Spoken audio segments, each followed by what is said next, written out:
Welcome to the deep dive. We're here to basically boil down complex information so you get the key takeaways fast. Exactly. And today, we're diving into the world of being a landlord.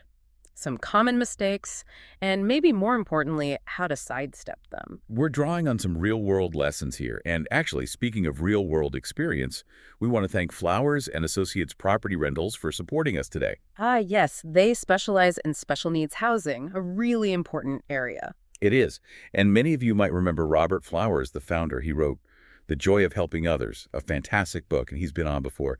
Those are really popular discussions. Definitely well received. His insights are, well, very practical. So today, we're tapping into some of that wisdom again, focusing on landlord pitfalls.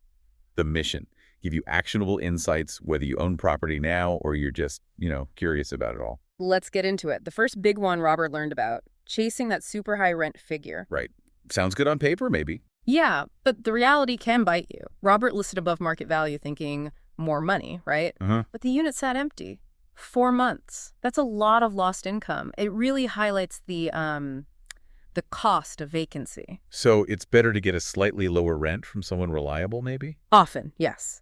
Consistent income from a good tenant usually outweighs holding out for that absolute top dollar, especially when you factor in the vacancy time. It just builds a stronger financial base. Okay, that makes sense. Yeah. And finding those good tenants, that leads to screening, doesn't it? Yeah. Robert had a story there, too. Oh, yeah. The classic friend of a friend's situation. Never ends well, does it? Well, in this case, definitely not. He skipped the proper checks because, connection. Yeah. Tenant skipped town eventually, didn't pay, trashed the place, huge repair costs. Ouch. So, yeah.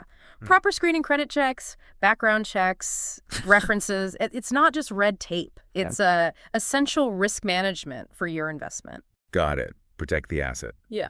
And speaking of costs, it's not just about potential tenant damage. There's ongoing maintenance. Easy to underestimate that. Totally. You budget for paint, maybe a new carpet eventually. But what about the big stuff? Like Robert's HVAC emergency. Exactly. That wasn't just inconvenient, it was expensive. And if you don't fix essential things like heat or plumbing quickly, you could face legal problems too. Right. So you need a proper maintenance fund, not just wishful thinking. Absolutely. Budgeting proactively for those big, inevitable repairs is key. Now, another tricky area.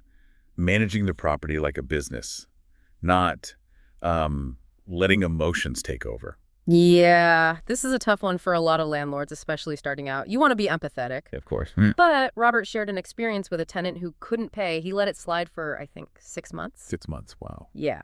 The financial hit was significant. It really shows you need, clear policies, and you have to stick to them, even when it's uncomfortable. It's about protecting your financial viability. Finding that balance between compassion and, business reality. Precisely. Okay. And what about trying to do everything yourself? Save some money, maybe? The DIY landlord. It seems cheaper at first, right? No management fees. But Robert found he was just burnt out. And worse, he worried he might be missing things, making mistakes because he was spread too thin. Like legal details or maintenance checks? Could be anything. Sometimes paying for professional help, a good property manager, qualified repair people, actually saves you money and stress down the line. It's about knowing your limits and valuing expertise. That makes sense. Yeah. And speaking of legal details, you absolutely have to know the rules. Landlord-tenant law. Non-negotiable.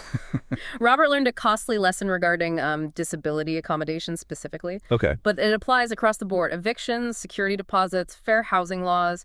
Ignorance isn't an excuse, and mistakes can lead to serious legal trouble and fines. You really need to be up to date on the regulations in your specific area. Absolutely. They can vary quite a bit. Another point Robert made, which I found interesting, was about assumptions.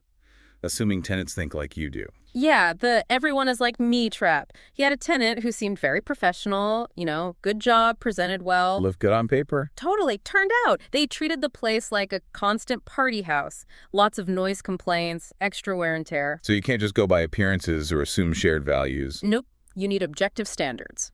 Clear rules in the lease agreement about noise, guests, property use. Everything spelled out. Okay.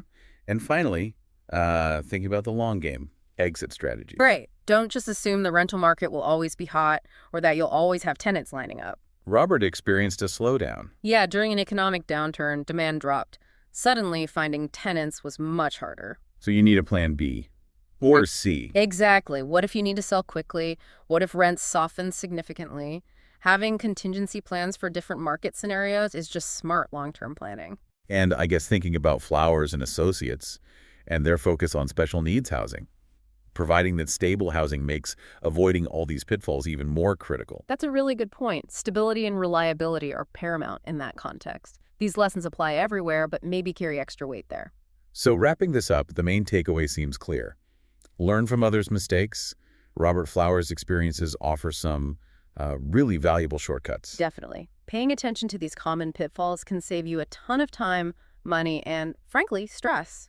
Our thanks again to Flowers and Associates and to Robert Flowers himself for sharing these lessons. And do check out his book, The Joy of Helping Others. It's a great read. And for you, listening, considering all these potential issues, from tenant screening to market shifts, what's the one area you think needs the most careful planning before you even get started? Something to chew on. Good question to ponder. Until next time on The Deep Dive.